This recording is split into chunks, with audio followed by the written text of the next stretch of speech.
now try to understand what slope compensation is and how to obtain the slope compensated reference waveform. Let us understand it with the help of some waveforms with respect to time. I will plot IL ref, which is nothing but a constant DC value. So the inductor current waveform is compared with this constant DC, and then that is how the current controlled output is generated. But this has a problem for greater than 50% duty cycle, where it will become unstable. So therefore we need to generate a slope compensated waveform. Let me now draw this type of wave shape, and this slope should be VB by L, should have a magnitude of VB by L. So this will have a magnitude of VB by L, and this is called I slope, let's say. And the new reference will be IL ref minus I slope, and that will look like this.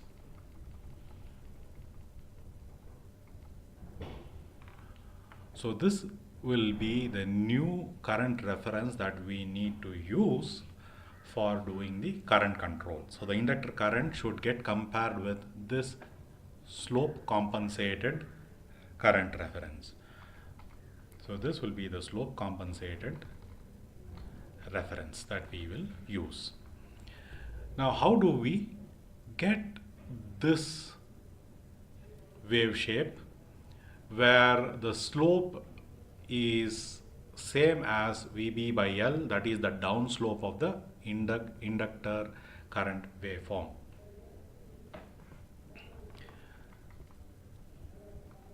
So the question, how to generate this waveform?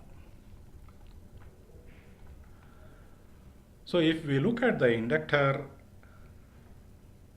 current, the inductor current here, what we have drawn, during 1 minus dTs period, during the time when the switch is off, the slope of the inductor current is minus V0 by L or minus VB by L. And the magnitude of that slope is VB by L. So this inductor, by the Faraday equation, the VL, voltage across the inductor, is given by L DIL by dt. Let us write that down. VL is equal to L DIL by dt, and during the 1 minus dTs period, IL is minus VB by L integral dt. And I slope, because here you are talking of a positive slope, if I remove the negative sign, considering only the magnitude of the slope, will be VB by L integral dt. So how do we obtain this current wave shape? How do we get this wave shape by implementation? So what we can have is, we can have a controlled current source like this, and that controlled current source is connected to a capacitor like this, and let us say CS is the capacitance, and then you can monitor the voltage VCS across here, and then let us say there is a current I that you have decided for the current source. So what is the voltage across the capacitance? So the voltage of the capacitance is 1 by CS integral of I dt, which is I by CS, because I is a constant, integral of dt. Now observe this and this, the coefficients of integral dt, VB by L and I by CS. Now comparing these two,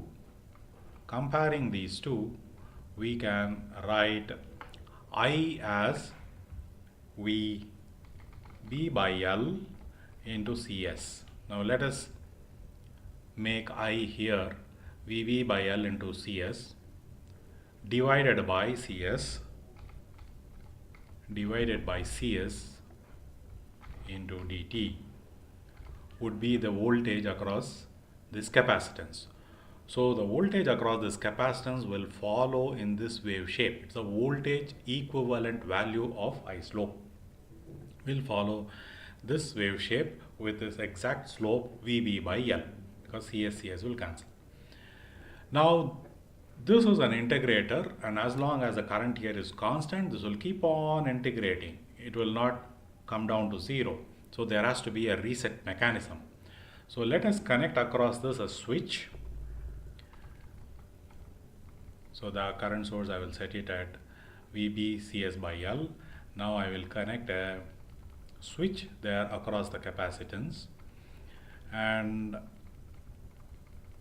drive that switch on or off from the clock. So whenever there is a clock, so that will switch this on, it will discharge this capacitance, bring it to zero. So during that period of clock duty cycle, this will come down to zero. Then again it starts integrating, and then at this point clock will come into the picture. This will come down to zero. The clock waveform looks like this. We have seen this earlier. It is a set of narrow pulses occurring at every TS period. At the beginning of every TS period, this is a very narrow duty cycle pulse, and it is during this very narrow duty cycle it will turn on this switch, short circuit the capacitance discharge through this one. You can put a resistance in series, a small resistance in series, to probably limit the current. Now this, if you place it along with these set of waveforms, it will look in this fashion. So let me draw. So these are the positions when the clock will appear. So you will see the clock signal. So a very narrow duty cycle pulse occurring at the start of every TS period. It will reset the capacitance and then bring it to zero. Then the capacitor will keep integrating, it will build up, and at the occurrence of the next clock, it will reset to zero. Again, it will start integrating, and the occurrence of the next clock, starting of the TS period, it will reset to zero. So this will keep happening. So in this way, we can generate this I-slope waveform and use it for obtaining the slope compensated reference. Now let us take our current controlled converter charger circuit. Earlier we had ILref directly here. ILref here was a constant DC value. So we will replace it with the slope compensated reference. So what we will do is that we will remove IL there, and I will say that this point we are going to give a slope compensated reference. Now how do we generate that? Let us have ILref here shifted back a bit, and I will compare it with this I slope. So let me have a controlled current source. This controlled current source will have a current value I, which is dependent on the sensed value of VB divided by L into CS. So put a capacitance there, and across the capacitance I will put a switch, and this switch I will turn on based on this clock signal. So whenever the clock gives a high, this will also turn this on, reset this capacitor, and then when this goes off, this will start integrating. This resistance is put here just to limit the current, and it will also put in a time constant CS into R time constant into picture, but it will be a small time constant which will reach 5 times time constant by the time the clock duty cycle pulse finishes. So this value what you would be giving there is I slope, and you subtract it from IL reference and give this as the compensated, slope compensated reference. Now if you look at this wave shape is just the DC. And what about this wave shape? So let us first set the current reference here. The current value is VB into CS by L. Observe that VB is the sensed value. So the current reference here will change according to the output voltage here. And if you do that, then here you will get a positive slope sawtooth waveform like this. IL reference minus this will give you a sawtooth waveform like this, and this will form the slope compensated reference that you will provide to this controller.